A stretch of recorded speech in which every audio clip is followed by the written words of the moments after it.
नकलची सास। साक्षी की सास को पैसे का काफी घमंड था। वो किसी को भी अपने आगे कुछ ना समझती, नौकरों को डांटती और सारा दिन बैठी टीवी देखा करती। साक्षी के भाई की शादी आने वाली थी, जिसके लिए वो शॉपिंग करने बाजार जाती है। वो बाजार जाने के लिए घर से निकलती है तो सामने उसकी सास बैठी होती है। अरे इतना बन ठन कर सवारी कहाँ जा रही है? कभी अपनी सास को भी पूछ लिया करो।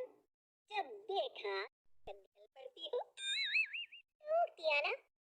माँ जी, आपकी यही आदत मुझे सबसे ज्यादा खराब लगती है।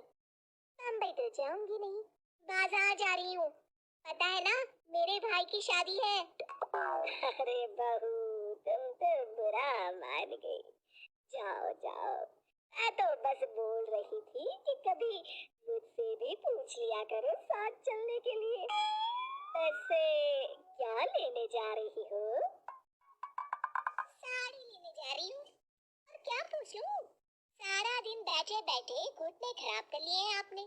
चला तो जाता है नहीं। 1 घंटे का काम 3 घंटे में होता है आपके साथ तो।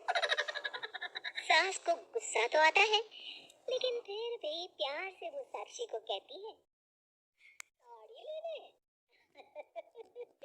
सुनो, एक साड़ी मेरे लिए भी ले आना। आखिर मुझे भी तो जाना पड़ेगा ना तेरे भाई की शादी में। सास जो ठहरी। साक्षी बहुत ही मुश्किल से मिली है आपकी उम्र के हिसाब से। सास साड़ी देखती है और साक्षी को भी उसकी साड़ी दिखाने को बोलती है। लेकिन जब वो ये देखती है कि साक्षी की साड़ी लाल चटक रंग की है, भड़क जाती है। खुद के लिए तो बड़ी सुंदर साड़ी लाई और मेरे लिए ये। साक्षी की सास तुरंत बाजार जाती है और लाल रंग की चटक साड़ी ले आती है। अगले दिन शाम को साक्षी की सास लाल चटक रंग की साड़ी पहनकर तैयार हो जाती है और दोनों शादी में जाते हैं, जहाँ सभी साक्षी की सास का मजाक बनाते हैं। अरे वाह, सफेद बाल में लाल साड़ी।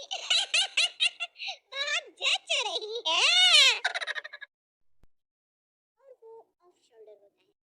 साक्षी वो पहनकर किसी पार्टी के लिए निकल रही होती है, जिससे उसकी सास देखी।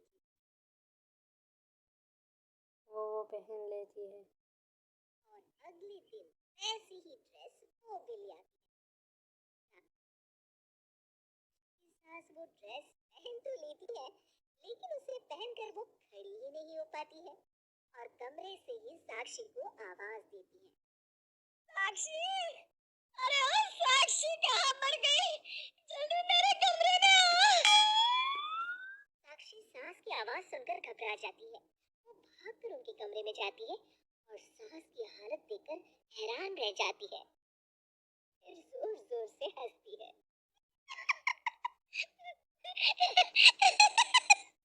अरे माँ जी, ये क्या?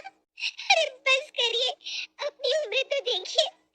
ऐसे कपड़े शोभा नहीं देते आप पर।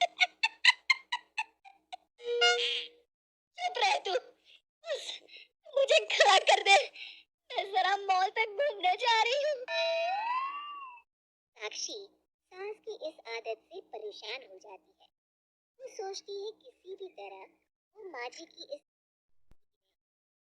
लेकिन कैसे? तभी साक्षी की सहेली उससे मिलने आ जाती है। वो उससे सारी साक्षी की सहेली उसके कान में कुछ कहती है, जिसके बाद दोनों एक दूसरे को देखकर मुस्कुरा देती हैं। शाम को सास वापस आती है तो देखती है कि साक्षी एक लंबे से हिल्स वाली सैंडल पहनकर घूम रही है। साक्षी कभी तेज चलती तो कभी धीरे, कभी उठती तो कभी बैठती।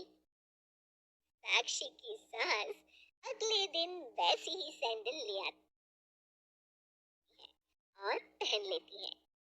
वो सैंडल पहनकर जैसे ही 2 कदम चलती है कि धड़ाम से गिर पड़ती है और चिल्लाने लगती है, हाय रे, मर गई। बहुत दर्द हो रहा है, कोई तो आओ, मुझे बचाओ। साक्षी जमीन पर पड़ी सास को उठाती है और बिस्तर पर बिछा देती है।